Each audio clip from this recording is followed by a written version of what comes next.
தம்பி கீழே இறங்கு, தம்பி கீழே இறங்குப்பா ப்ளீஸ், கீழே இறங்குப்பா. ஓகே தேங்க்யூ கீழே இறங்கு, கீழே இறங்குப்பா. நீ இறங்குனாதான் முத்தம் கொடுப்பேன். தம்பி கீழே இறங்கு, தம்பி கீழே இறங்குப்பா ப்ளீஸ், கீழே இறங்குப்பா தம்பி, கீழே இறங்குப்பா ப்ளீஸ், தம்பி கீழே இறங்குப்பா ப்ளீஸ். நீ கீழே இறங்குனாதான் ஃபைல்ஸ் படத்துக்கு டிக்கெட் உனக்கு ஃப்ரீயா தரேன். தயவு செஞ்சு கீழே இறங்கு. மறுபடியும் பாத்தீங்களா? எனிவே இன்னைக்கு நான் திட்டு வாங்குறது உறுதின்னு தான் நினைக்கிறேன். எந்த பிரச்சனை வந்தாலும் அதை சந்திக்கிறதுக்கு தயாரிப்பாளரும் ஜெயிலுக்கு போறதுக்கு நவீன் சாரும் ரெடியா இருக்கிறாங்க. நடிகர் மகேந்திரன் நடிப்புல வெளிவர இருக்கும் பல்ஸ் திரைப்பட ஆடியோ லான்ச் விழால நடிகர் கூல் சுரேஷ் தாவேகா தலைவர் விஜய கேலி செய்யற வகையில பேசியிருக்காரு. அப்படி என்ன பேசியிருக்காருன்னு பாப்போம். கடந்த வாரம் ஈரோட்ல நடந்த தாவேகா பொதுக்கூட்டத்துல தாவேகா தலைவர் விஜய் தம்பி கீழே இறங்குப்பான்னு அவர் கூட்டத்துக்கு வந்த ரசிகர் ஒருத்தரை கீழே இறங்க சொன்னது போலவே கூல் சுரேஷ் செய்க செஞ்சு பேசியிருக்காரு.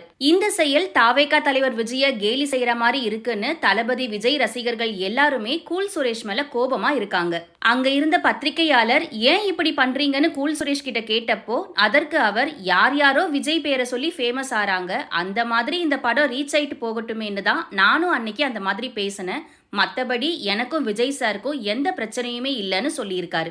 எனக்கு கூல் சுரேஷ்னு பேர் வந்ததே விஜய் சாரால தான், அதனால என்னை யாரும் தப்பா நினைச்சுக்காதீங்கன்னு சமாளிச்சு பேசியிருக்காரு. இதை பத்தின உங்க கருத்தை கமெண்ட் பண்ணுங்க. இந்த மாதிரி ட்ரெண்டிங்கான சினிமா செய்திகளை பார்க்க நம்மளுடைய GLV ஸ்பாட்லைட் சேனலை சப்ஸ்கிரைப் பண்ணிக்கோங்க.